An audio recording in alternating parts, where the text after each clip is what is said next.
માળખાકીય સુવિધાને લઈને રાજ્ય સરકારનો મહત્વનો નિર્ણય। પ્રવક્તા મંત્રી જીતુ વાઘાણીએ આપી માહિતી।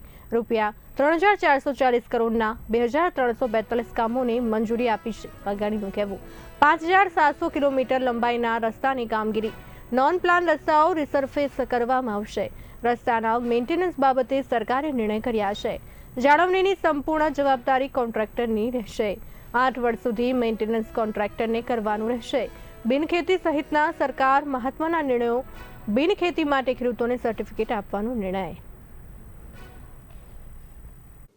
એ મેન્ટેનન્સનો સમયગાળો એ રહેશે। હવે અગાઉ મેન્ટેનન્સ આઇટમ બેઝ હતો, હવે પરફોર્મન્સ બેઝ મેન્ટેનન્સ કરવામાં આવશે। એટલે કે સંપૂર્ણતઃ એમણે જ મેન્ટેન કરવાનું રહેશે જે ઇજારાદાર હશે। આ મોડલ હેઠળ ઓથોરિટી દ્વારા રોડ માટે જરૂરી સર્વિસ લેવલ્સ નક્કી કરવામાં આવે છે। આ સર્વિસ લેવલ્સ કોન્ટ્રાક્ટના સમયગાળા દરમિયાન જાળવવાની સંપૂર્ણ જવાબદારી એ કોન્ટ્રાક્ટરની રહે છે। ચૂકવણી પણ કામની માત્રા પર નહીં પરંતુ પરફોર્મન્સ ઇન્ડિકેટર્સના આધારે રહેશે। આ બહુ મહત્વનો સુધારો એ રાજ્યની સરકારે કર્યો છે, જેમાં ડામરની સપાટી, સાઇડ શોલ્ડર, સાઇડ ડ્રેન એટલે કે ડ્રેનેજ નાખીએ છીએ એ, રોડ ફર્નિચર, અલગ અલગ સ્ટોન, હેક્ટોમીટર સ્ટોન, રોડ સાઇનેજ, આ બધું જ એમાં રોડ ફર્નિચરમાં આવી જાય છે।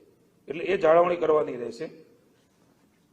જે 4 વર્ષની હતી એ અલગથી કોન્ટ્રાક્ટ અપાતા હતા, કારણ કે બધા સાઈડના જે કામો છે હવે એ ભૂસાઈ પણ જતા હતા, એ પણ આપણા ધ્યાનમાં છે। હવે એક જ આ કોન્ટ્રાક્ટરને 8 વર્ષ સુધી આ મેન્ટેનન્સ કરવાનો રહેશે ને આમના કારણે લાઈફ સાયકલ કોસ્ટમાં ઘટાડો થવાનો છે।